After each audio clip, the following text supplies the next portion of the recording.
South Africa's ruling African National Congress, ANC, has blasted CCC leader Mr. Nelson Chamisa for representing imperial and neo-colonial interests, ahead of those of his countrymen and the SADC region at large.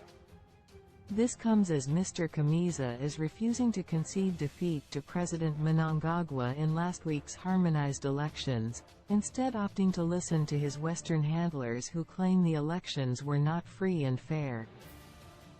President Mnangagwa emerged victorious with 52.6% of the vote against his closest challenger Mr. Nelson Chamisa of the CCC, who garnered 44%.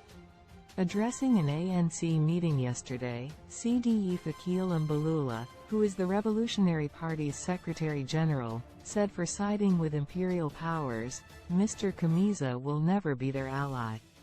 He said reactionaries would never lead African countries as they represent colonial interests.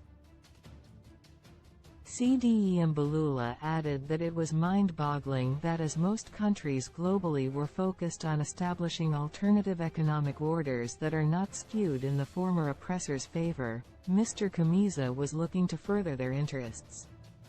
ZANU-PF, said CDE Mbalula, was the only progressive party in Zimbabwe and would forever remain the ANC's ally. All these reactionaries and puppets in this continent, you will see them with their long tails everywhere, said CDE Mbalula. The ANC is not a reactionary party.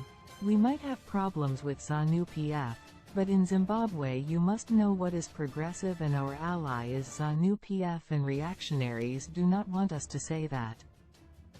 Nelson Chamisa and his allies are not our allies, they do not speak our language. They are not with us in this new world order agenda of the alternative multipolar world we want to build.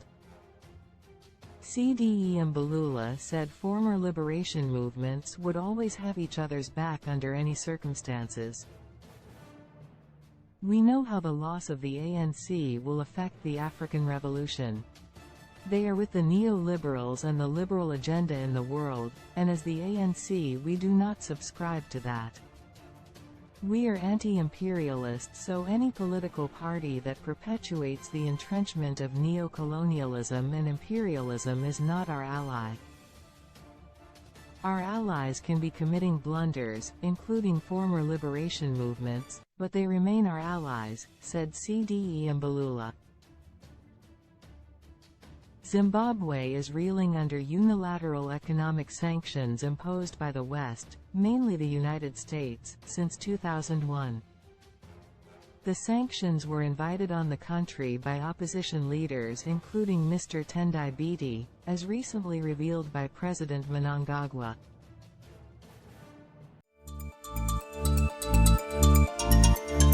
They